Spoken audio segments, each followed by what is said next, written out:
కార్యక్రమాలు చేసినా, సినీ రంగం చూసినా, సేవా రంగం చూసినా, పత్రికా రంగంలో చూసినా ఆయనకు ఆయనే సాటి. అలాంటి బృహత్తరమైన కార్యక్రమాలు చేసిన వ్యక్తి రామోజీరావు గారు. ఆయన మీడియాలో చేసిన కృషికి మీరు చూస్తే అనేక అవార్డులు వచ్చాయి. బీడీ గోయంక కానీ, యుద్ధ వీరు కానీ ఇలాంటి అవార్డ్స్ అన్నీ వచ్చాయి. ఇది కాకుండా మీరు ఒకసారి చూస్తే అనేక యూనివర్సిటీలు గౌరవ డాక్టరేట్లు ఇచ్చారు.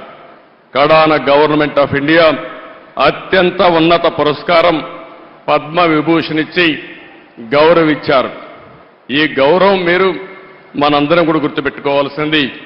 ఆయన చేసిన సేవలను గుర్తుపెట్టుకుని, సమాజానికి ఆయన చేసిన కాంట్రిబ్యూషన్ గుర్తుపెట్టుకుని ఈ అవార్డ్స్ వచ్చాయని చెప్పి కూడా నేను మీకు తెలియజేస్తున్నాను. ఇంకొక పక్క ఇప్పటికి మనం చూస్తే 1962లో మొట్టమొదటిసారిగా మార్గదర్శిని పెట్టాడు. అంటే 62 సంవత్సరాల కంటే ముందు పెట్టాడు. ఎన్నో రంగాల్లో అనేక సమస్యలు వస్తాయి. కానీ ఈ రోజుకి ఎప్పటికీ మార్గదర్శిని దాన్ని ఎవ్వరు కూడా ఒక్క అపవాదేసే పరిస్థితిలో లేరు. ఎన్నో ప్రభుత్వాలు ప్రయత్నం చేశాయి, దెబ్బతీయాలని ప్రయత్నం చేశాయి. అదే సమయంలో మీరు ఒకసారి ఆలోచిస్తే ఎవరైతే మార్గదర్శిలో షేర్ హోల్డర్స్ ఉంటారో, పెట్టుబడి పెడతారో వాళ్ళందరినీ ఏదో ఒక విధంగా బెదిరించాలని, నమ్మకాన్ని పోగొట్టాలని ప్రయత్నం చేశారు. కానీ ఎన్ని క్రైసిస్ వచ్చినా మొత్తం షేర్ హోల్డర్స్ అంతా, పెట్టుబడి పెట్టిన ప్రతి ఒక్క వ్యక్తి రామోజీరావు గారితో ఉన్నారంటే అది ఆయన సాధించిన విశ్వాసం, ఆయన క్రెడిబిలిటీ. ఆ విషయాన్ని మనం గుర్తుపెట్టుకోవాల్సిన అవసరం ఉంది. రెండోది, ఆయన వ్యాపారం కోసం ఆలోచించలేదు, సమాజం కోసం ఆలోచించాడు.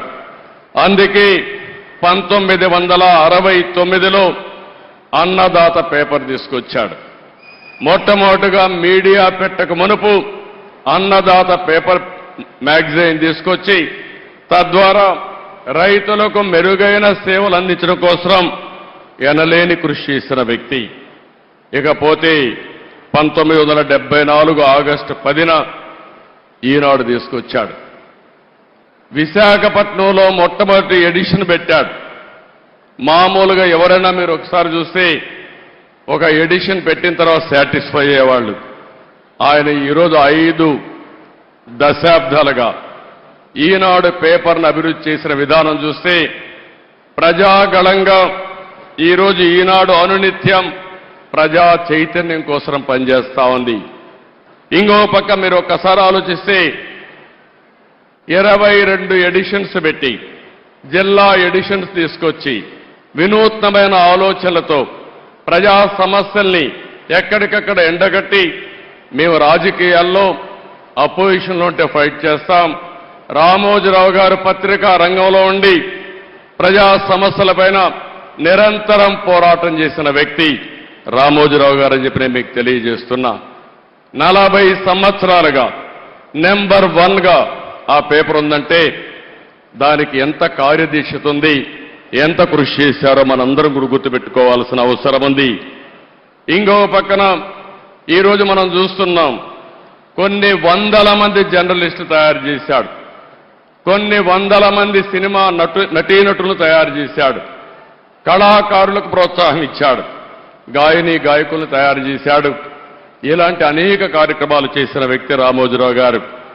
ఇంకో పక్కన మీరు చూస్తే వ్యాపారంలో మన ఇండ్ల దగ్గర తయారు చేసే పచ్చళ్ళని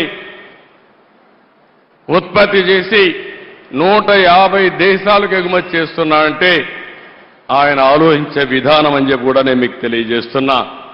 ఇంకో పక్క ఎలక్ట్రానిక్ మీడియా వచ్చినప్పుడు ఒకేసారి 7 ఛానల్స్ పెట్టాడు. ఉర్దూ ఛానల్ కూడా పెట్టారు. ఎవరైనా పెడితే ఒక ఛానల్ పెడతారు, కానీ ఏది ఆలోచించినా ఒక మెగా స్కేల్లో ఆలోచించి దాన్ని జయప్రదం చేసే వ్యక్తి రామోజీరావు గారు. ఇకపోతే హైదరాబాద్లో ఫిల్మ్ సిటీ, ఏదైతే ఈరోజు హైదరాబాద్ అభివృద్ధి అయిన తర్వాత ఫిల్మ్ సిటీని కూడా ఎవరు కూడా ఇంత స్కేల్లో చేస్తామని దీన్ని జయప్రదం చేసే ధైర్యం ఉండదు. ధైర్యం చేయడమే కాదు, ఈ రోజు ఎవరైనా హైదరాబాదుకు పోతే రామోజీ ఫిల్మ్ సిటీ చూడకుండా తిరిగి వచ్చే పరిస్థితి అంటే అది రామోజీరావు గారి కాంట్రిబ్యూషన్ అని చెప్పి కూడా నేను మీకు తెలియజేస్తున్నాను. ఇలాంటి మనం చూసినప్పుడు ఏదైనా ఒక విపత్తు వచ్చినప్పుడు సేవాభావంతో ముందుకు పోయారు. అనేక సందర్భాల్లో చూశాం. మన రాష్ట్రంలోనే కాకుండా వేరే రాష్ట్రాల్లో కూడా తుఫాన్ వచ్చినా ఇంకా ఏమైనా సమస్యలు వచ్చినా అక్కడ ముందుండి సేవలు అందించారు. పెదపారుపూడిలో కానీ తెలంగాణ నాగన్పల్లి గ్రామాలను దత్తత తీసుకుని ఒక 25 కోట్లు ఖర్చు పెట్టారు. కోవిడ్ సమయంలో 2 రాష్ట్రాల్లో